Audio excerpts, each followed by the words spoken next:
मध्य प्रदेश में दिग्विजय सिंह और ज्योतिरादित्य सिंधिया के बीच जुबानी जंग जारी है। सिंधिया ने जहां दिग्विजय सिंह पर उन्हें और उनके पिता को टारगेट करने का आरोप लगाया था, वहीं दिग्विजय सिंह ने सिंधिया के आरोपों पर पलटवार किया है।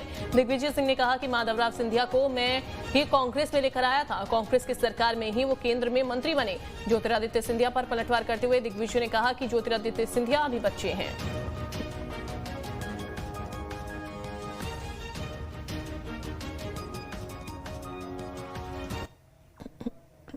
दिग्विजय सिंह जी की जिंदगी चली गई है मेरे पूज्य पिताजी और मुझे टारगेट करते करते। मैंने कभी राज साहब को टारगेट नहीं किया। आज भी मिलता हूं तो मैं प्रणाम करता हूं। जिसकी विचारधारा वो हो उसके आधार पे वो अपना लाइन खींचे। मेरा लाइन है जनता की सेवा करना, वो मेरा टारगेट है। मैं और अर्जुन सिंह जी, हम लोग ही माधवराव सिंधिया जी को कांग्रेस में लाए थे और संजय गांधी जी और इंदिरा गांधी जी से मिलवाया था। माधवराव जी महाराज के समय उनको जो कुछ भी सम्मान मिला, केंद्र में मंत्री बने, पार्टी में महामंत्री बने और पूरी उनको इज्जत दी, ये सब कांग्रेस ने दी। मेरा उनसे कोई विवाद न कभी था न कभी रहा, क्योंकि मैं खुद ही उनको कांग्रेस में लाया था। अब ज्योतिरादित्य सिंधिया जी बच्चे हैं। और संदीप भमरकर हमारे साथ जुड़ गए हैं। संदीप, यहाँ पर वार पलटवार का दौर हम देख रहे हैं। जिस तरीके से ज्योतिरादित्य सिंधिया यहाँ पर सवाल उठाते हैं और उसका पलटवार करते हुए दिग्विजय सिंह नजर आते हैं और साथ ही ज्योतिरादित्य सिंधिया को उन्होंने बच्चा तक कह दिया है। उनके इस बयान का क्या मतलब निकाला जाए? जिस तरीके से वो बयान देते हुए नजर आए, पलटवार करते हुए नजर आए और ये कहा कि खुद यहाँ पर माधवराव सिंधिया को लाने वाले कांग्रेस में वही थे।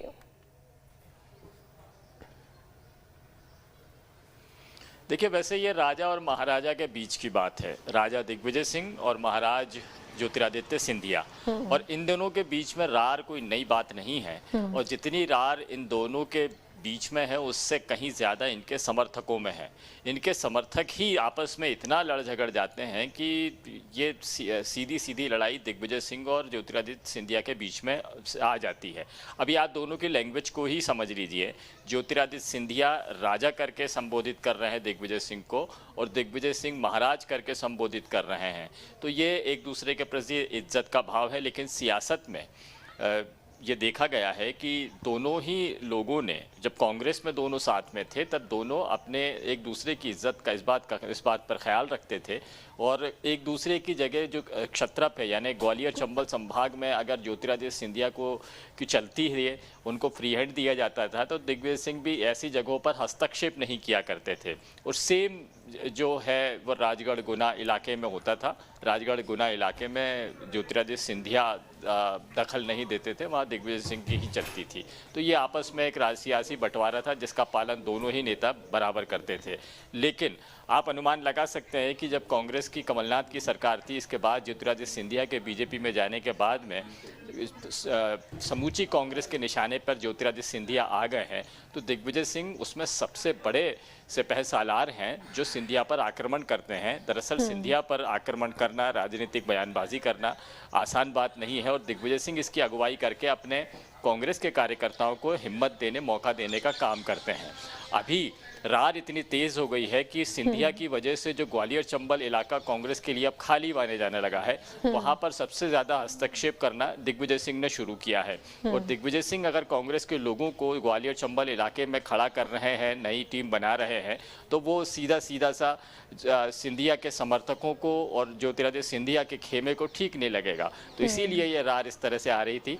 और जहाँ तक बयानबाजी की बात है, दिग्विजय सिंह ने जिस तरह का आरोप लगाया था कि सौरभ शर्मा जो पूर्व कांस्टेबल है, इस मामले में कांग्रेस की सरकार के वक्त सिंधिया दबाव बना रहे थे कि गोविंद सिंह राजपूत को ये मंत्रालय दिया जाए, तो इसके बाद में जवाब क्या दिया जा सकता है? सीधा सीधा जवाब नहीं आएगा। तो सिंधिया ने एक राजनीतिक कूटनीति का परिचय दिया यहाँ पे और ये कहा कि टकराव की नौबत दिग्विजय सिंह की तरफ से की गई है और दिग्विजय सिंह मेरे पिता को भी इसी तरह से टारगेट पर लेते थे और मुझे भी इसलिए ले रहा है। तो जवाब इसी तरह का दिया जा सकता था। लेकिन जो दिग्विजय सिंह जो बात कह रहे हैं कि उनके पिता को भी कांग्रेस में, जो दिग्विजय सिंह और अर्जुन सिंह लेकर आए थे तो उनका टकराव सिंधिया से उतना ज़्यादा नहीं था, माधवराव सिंधिया से। जो कांग्रेस की सियासत को समझते हैं, इसके इतिहास को देखते हैं, वो ये बात जानते हैं कि दिग्विजय सिंह और माधवराव सिंधिया एक दूसरे की इज्जत करने वाले नेताओं के तौर पर समझे जाते थे, लेकिन गुटिया टकराव भी बराबर बना हुआ था। यानी ग्वालियर चंबल अंचल में दिग्विजय सिंह का हस्तक्षेप नहीं था और माधवराव सिंधिया भी इसी सियासी जो सीमा रेखा है इसका पालन करते हुए नजर आते थे। तो टकराव था तो, लेकिन अब खुलकर सामने आ रहा है। बिल्कुल, बहुत शुक्रिया आपका संदीप जानकारी देने के लिए।